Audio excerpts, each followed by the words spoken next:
पुरानी पेंशन योजना यानी ओपीएस को लेकर देश भर में बढ़ रही मांग को देखते हुए सरकार नई पेंशन स्कीम यानी एनपीएस में बड़ा बदलाव कर सकती है। पेंशन फंड रेगुलेटर यानी पीएफआरडीए के चेयरमैन ने कहा है कि अगले साल मई जून तक एनपीएस के तहत मिनिमम फिक्स रिटर्न देने के लिए दुनिया की पहली स्कीम शुरू की जा सकती है और उस स्कीम का सालाना रिटर्न 4 से 5% होगा। ऐसी व्यवस्था की जाएगी। सर, क्या संभावना दिखती है इसकी? कैसे चलेगी ये स्कीम? आ भी पाएगी, नहीं आ पाएगी? क्योंकि बीते कई वर्षों से हम देख रहे हैं कि पीएफआरडीए कई बार कोशिश कर चुका है, कह चुका है, बट स्कीम अभी आई नहीं। लगातार इस पर चर्चा चल रही है। पीएफआरडीए ने इससे पहले भी कहा है कि भारत में वो पेंशन के लिए फिक्स्ड रिटर्न की एक स्कीम लेकर आएगा। आमतौर पर फिक्स्ड रिटर्न की स्कीमों के प्रयोग कम होते हैं क्योंकि इसमें सरकार को निवेशकों को या बचत करने वालों को एक रिटर्न की गारंटी देनी होती है। लेकिन अब इसके कुछ कंटूर्स, कुछ हिस्से निकल कर बाहर आ रहे हैं जिसके आधार पर हमें अंदाज लगा सकते हैं कि अगर ये स्कीम आती है जिसके लाने का शायद सही समय और वक्त है तो वो कैसी होगी। पहली चीज़ तो ये कि इस स्कीम में 4 से 5% का रिटर्न दिया जाएगा। ऐसी बात पीएफआरडीए के प्रमुख ने एक अखबार से अपने इंटरव्यू में कही है। ये रिटर्न थोड़ा डिबेटेबल है, जिस पर हम आगे आते हैं।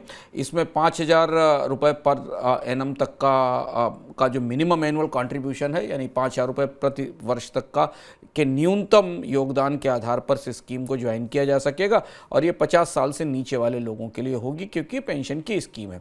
अब यहाँ इसमें 2-3 महत्वपूर्ण सवाल हैं जो जिनका जवाब जब यदि स्कीम आती है, जैसा कि शुभम ने आपको संकेत दिया कि कई सालों से बात कही जा रही है, अगर स्कीम आती है और बजट में इसकी घोषणा होती है तो हमें दिखाई देगा। पहली चीज़ तो ये कि 4 से 5% रिटर्न बहुत कम है क्योंकि 4 से 5% रिटर्न बाजार में बाकी और उपकरणों की तुलना में, और वो भी पेंशन के स्तर पर काफ़ी कम है। अगर आप महंगाई की दृष्टि से देखें और जब ये पेंशन मिलना शुरू होगी, अगर कोई व्यक्ति 30 साल की उम्र में या 25 साल की उम्र में 5,000 रुपये की सालाना कंट्रीब्यूशन के साथ अपनी 60 साल के बाद की पेंशन सिक्योर करता है तो उसकी कॉस्ट ऑफ लिविंग के हिसाब से पेंशन की राशि पर रिटर्न काफ़ी कम दिखाई देता है।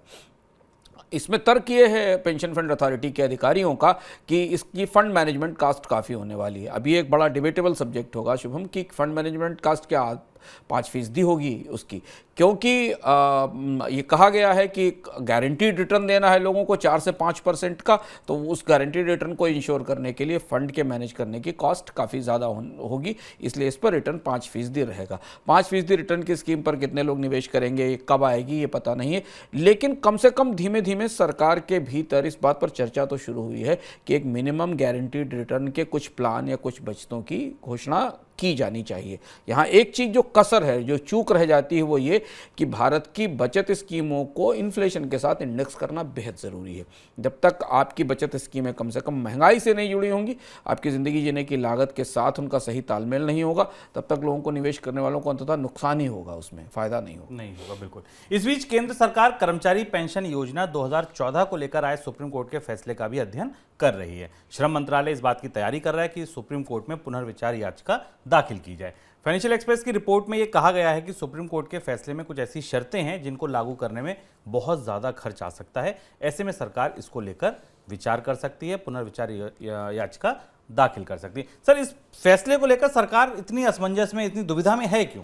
सुप्रीम कोर्ट ने एक फैसला दिया था नवंबर में। यह फैसला 2014 के ईपीएफओ के एक आदेश के आधार पर था, जिसमें कर्मचारियों को ये सुविधा दी गई थी कि वो चाहें तो पेंशन में अपना कंट्रीब्यूशन बढ़ा सकते हैं। इसमें 15,000 रुपये तक की सैलरी की कैपिंग है, जिससे 2014 में 6500 रुपये से बढ़ाकर 15,000 रुपये तक किया गया था।